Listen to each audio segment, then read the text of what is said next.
Hello and welcome back. In this module, we're diving deeper into the topic of impact and the role that it plays when it comes to social investment.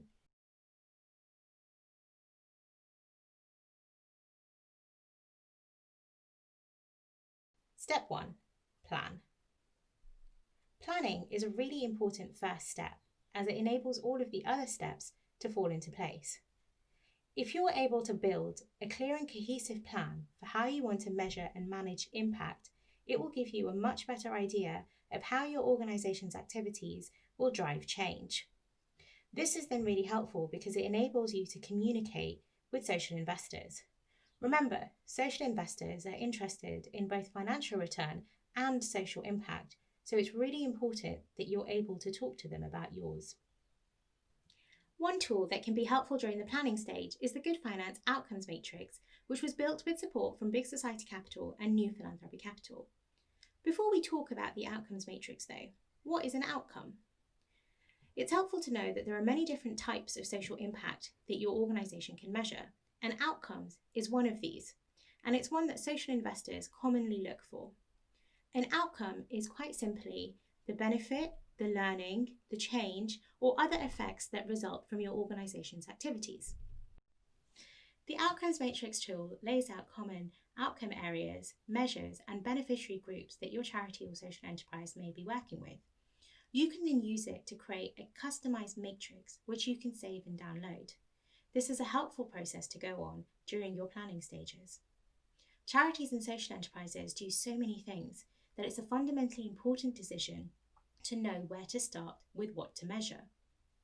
One thing that we have learned from charities and social enterprises that have done this before is to measure what you value rather than value what you measure.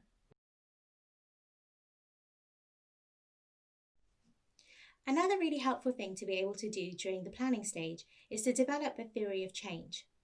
A theory of change is a clear and concise map of how your organisation's activities results in its outcomes.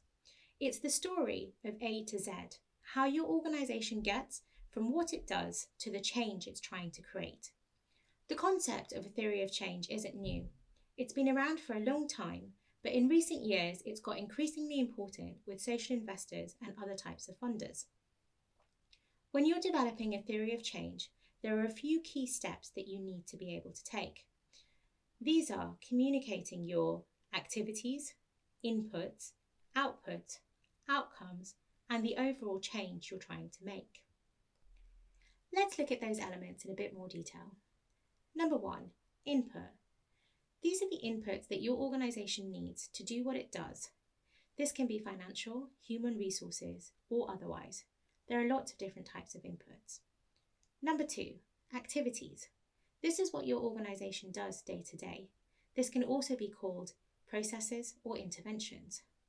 Number 3, output. These are the results, the services, or the facilities that arise due to your activities. Number 4, outcomes. These are the benefits, the changes, or the learnings that exist because of a result of those outputs. And finally, number 5, impact. This is the change that your organisation has created due to its activities, due to its outputs, due to its outcomes. Once you have a clear understanding of all of those elements, you can then draw them together to create a theory of change, which can be turned into a map, a diagram, or a document.